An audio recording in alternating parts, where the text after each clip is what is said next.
मृत्यु एक ऐसा खेल जहां समय जीत जाता है और शरीर हार जाता है। कुछ ही पलों में एक इंसान इस दुनिया को छोड़ देता है। पीछे रह जाते हैं उसका परिवार, उसकी संपत्ति, उसकी यादें। लेकिन क्या आपने कभी सोचा है कि मृत्यु के बाद आत्मा के साथ आखिर होता क्या है? गरुड़ पुराण में वर्णित है कि मृत्यु के समय मृत्यु का संदेशवाहक धुंध के रूप में प्रकट होता है। लाल आंखें, लंबे नाखून और चेहरे पर एक भयावह मुस्कान। और यहीं से शुरू होती है मृत्यु के बाद 13 दिनों की रहस्यमयी यात्रा। आप देख रहे हैं स्टोरीज नजर और ये है लोक रहस्य पार्ट 4। कहा जाता है जैसे ही आत्मा शरीर से बाहर निकलती है वो दर्द और भ्रम से भर जाती है। आत्मा बार बार अपने शरीर में लौटने की कोशिश करती है, लेकिन यमदूत उसे खींचकर अलग कर देते हैं। गरुड़ पुराण के अनुसार मृत्यु के समय कुछ भटकती आत्माएं भी मौजूद होती हैं जो नया शरीर पाने की तलाश में रहती हैं।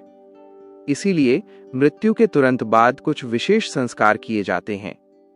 सबसे पहले शरीर को स्नान कराया जाता है, नए वस्त्र पहनाए जाते हैं, कान और नाक में रुई रखी जाती है, दोनों पैरों के अंगूठों को बांधा जाता है और मुख में तुलसी दल रखा जाता है। यह सब इसलिए ताकि शरीर शुद्ध रहे और कोई भी बाहरी आत्मा उसमें प्रवेश न कर सके। इसे कहा जाता है अंत्येष्टि संस्कार। इसके बाद चंदन की लकड़ियों से बनी चिता पर शरीर को रखा जाता है। मंत्रोच्चार के साथ चिता को पवित्र किया जाता है और फिर सबसे बड़े पुत्र या निकटतम पुरुष संबंधी द्वारा अग्नि दी जाती है। मान्यता है कि अग्नि के साथ आत्मा पृथ्वी के बंधन से मुक्त हो जाती है। लेकिन इसके पीछे एक गहरा मनोवैज्ञानिक सत्य भी छिपा है।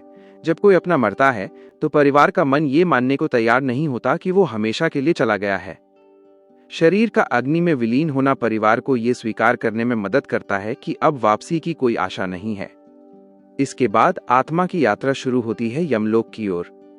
गरुड़ पुराण के अनुसार ये यात्रा अत्यंत कठिन है। डरावनी राहें, भयावह मोड़ और सबसे खतरनाक वैतरणी नदी। कहा जाता है ये नदी रक्त से भरी होती है और इसे पार करने में आत्मा को 13 दिन लगते हैं। इसी दौरान यदि आत्मा को भोजन और जल न मिले तो वो कमजोर हो जाती है और मार्ग में ही भटक जाती है।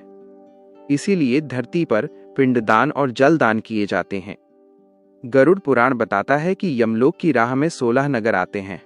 हर नगर में यमदूत रुकते हैं और उसी समय धरती पर किए गए पिंडदान से आत्मा को भोजन और जल प्राप्त होता है।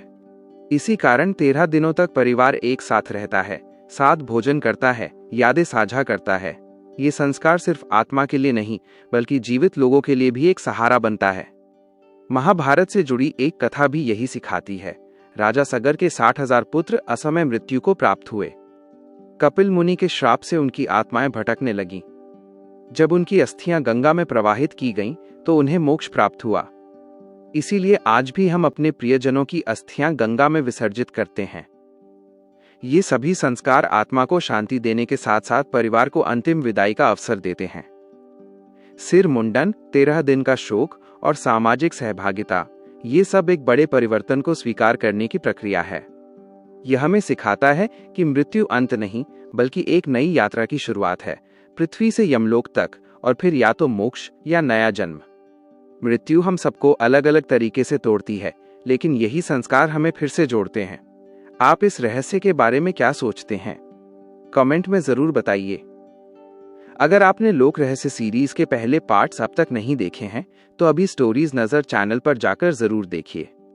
वीडियो पसंद आए तो लाइक करें, शेयर करें और ऐसी ही रहस्यमयी कहानियों के लिए स्टोरीज नजार को सब्सक्राइब करना न भूलें।